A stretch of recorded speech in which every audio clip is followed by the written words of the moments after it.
St.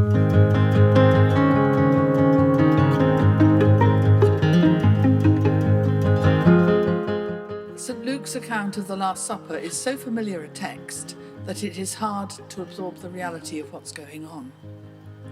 So let's try to step back a little to this first Holy Week and imagine what it was like for the people who were there. People were arriving in Jerusalem from all over to celebrate the festival.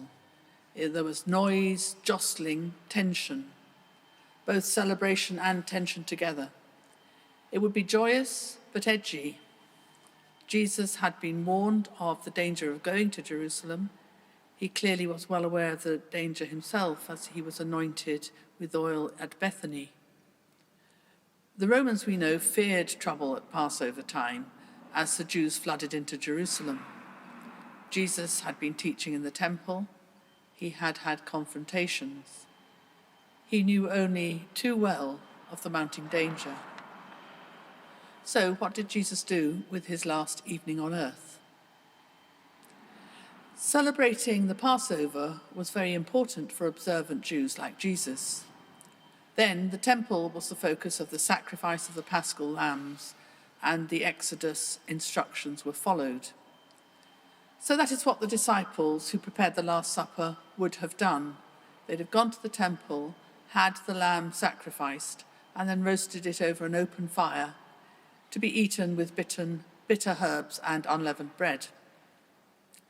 For observant Jews, that ritual really mattered. It was necessary to do it, vital to do it every year.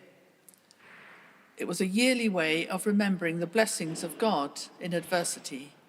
Bitter herbs, a reminder of the hardship, but the unleavened bread symbolizing long-awaited salvation from slavery. A modern rabbi has written this about it. On Passover night, we mix the bitter and the sweet, slavery and freedom, oppression and redemption. Why?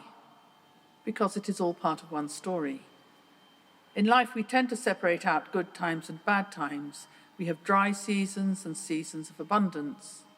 We don't like the trying times in our lives, and we long for the more comfortable, blessed times.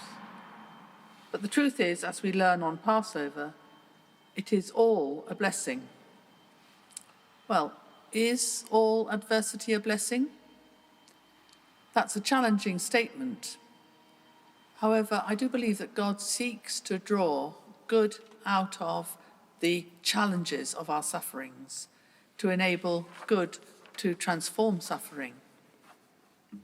On this Passover, above all years, was not that symbolism of both suffering and freedom all the more poignant and significant, both for Jesus and for his followers who gathered around that Passover table?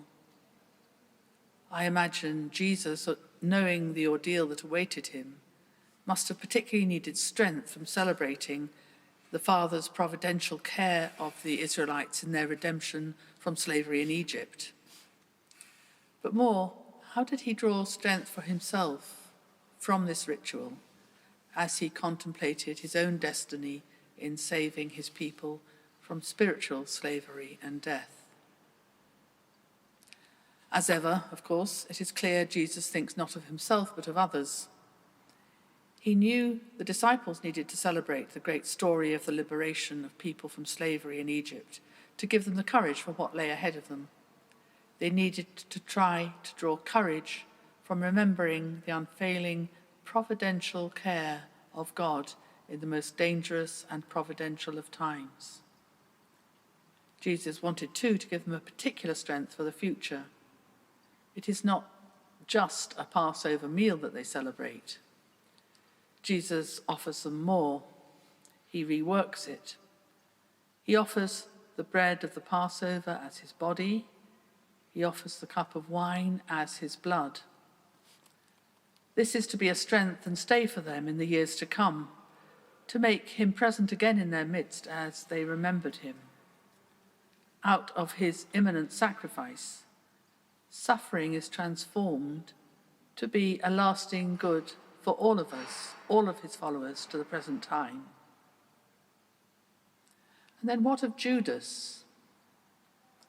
What is it to celebrate knowing there's a traitor there in your midst?